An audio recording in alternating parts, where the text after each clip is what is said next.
بسم اللہ الرحمن الرحیم۔ آج کی اس ویڈیو میں اس حوالے سے بات کریں گے کہ ٹرانسجینڈر پرسن قانون ہے کیا اور کس لیے پاس کیا گیا ہے، اور عوام نے اور خاص کر علماء طبقہ نے اس کے خلاف آواز کیوں اٹھائی ہے۔ پہلی بات یہ ذہن میں رکھ لیں کہ اللہ تعالیٰ نے دنیا میں انسانوں کی دو ہی جنسیں پیدا کی ہیں، یا تو مرد ہوگا یا عورت ہوگی۔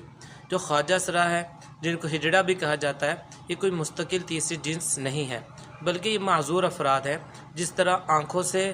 نابینا شخص کو معذور سمجھا جاتا ہے، کانوں سے بہرے شخص کو معذور سمجھا جاتا ہے، اسی طرح ایسے افراد کو بھی معذور افراد کے زمرے میں لایا جاتا ہے، اور یہ کوئی مستقل جنس ان کو نہیں سمجھا جاتا۔ تو مگر ان لوگوں کے حوالے سے حکومت نے ان کو حقوق دیے جائے ایک قانون پاس کر دیا، جس کو ٹرانسجینڈر پرسن قانون کہا جاتا ہے۔ وہ قانون کیا ہے، اس کو آسان سے الفاظ میں آپ کو سمجھاتا ہوں۔ ٹرانسجینڈر پرسن قانون کے حوالے سے اسمبلی میں 2018 میں بات چلائی گئی، اور انہی دنوں میں ہی اس کو پاس کر دیا گیا۔ جب اس کے حوالے سے بات چلائی جا رہی تھی تو اس وقت بھی دو ارکان نے، جو جمعیت علماء اسلام اور جماعت اسلامی سے تعلق رکھتی دو خواتین ارکان نے اس کے خلاف اچھی خاصی آواز اٹھائی تھی، مگر ان کی آواز کو دبا کر اور حالات کے گہما گہمی میں اس قانون کو پاس کر دیا گیا۔ لوگوں کے سامنے جیسے جیسے اس قانون کی برائیاں کھلیں، اس کے پرت الٹے گئے، تو پھر لوگوں کو احساس ہوا کہ یہ کتنا غلط قانون پاس کیا گیا ہے۔ ٹرانسجینڈر پرسن قانون آسان لفظوں میں یوں سمجھ لیں کہ ہر آدمی کو اس کو اختیار دے دیا گیا کہ جب وہ بالغ ہو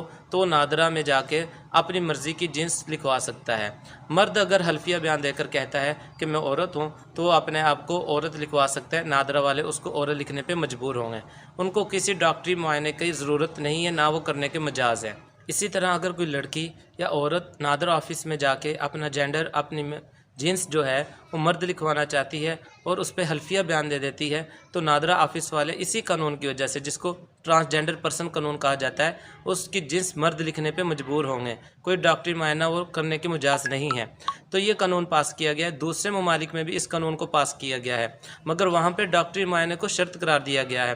کہ ڈاکٹری معائنے کے بعد ہی مرد اور عورت کی جنس کو متعین کیا جائے گا، اور جو ڈاکٹری معائنے میں رزلٹ آئے گا وہی جنس اس کی آئی ڈی کارڈ پہ لکھی جائے گی۔ پاکستان میں ڈاکٹری معائنے کی کوئی عمل دخل نہیں دیا گیا، سیدھا مرد اور عورت کے بیان پہ ہی ان کی جو جنس ہے، ان کے جینڈر کو متعین کر دیا جاتا ہے۔ یہ قانون بظاہر تو خواجہ سراؤں کی سپورٹ کے لیے پاس کیا گیا، مگر حقیقت میں اس میں چھپا ہوا ایک شیطانی عمل، ایک مکروہ چہرہ اب لوگوں کے سامنے آیا، علماء کے سامنے آیا۔ وہ یہ کہ اس کی وجہ سے ہم جنس پرستی کے چاہنے والوں کو پروموٹ کیا جا رہا ہے، اور ایسے گناؤنے جرم کے ارتکاب کرنے والوں کو سپورٹ کیا جا رہا ہے جس کی قرآن و حدیث میں بہت سخت سزائیں ہیں۔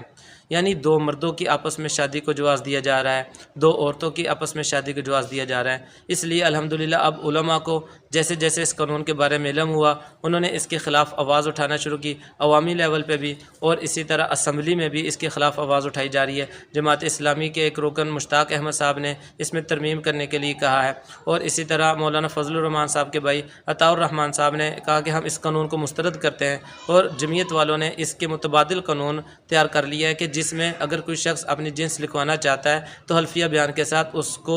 ڈاکٹری معائنہ بھی کروانا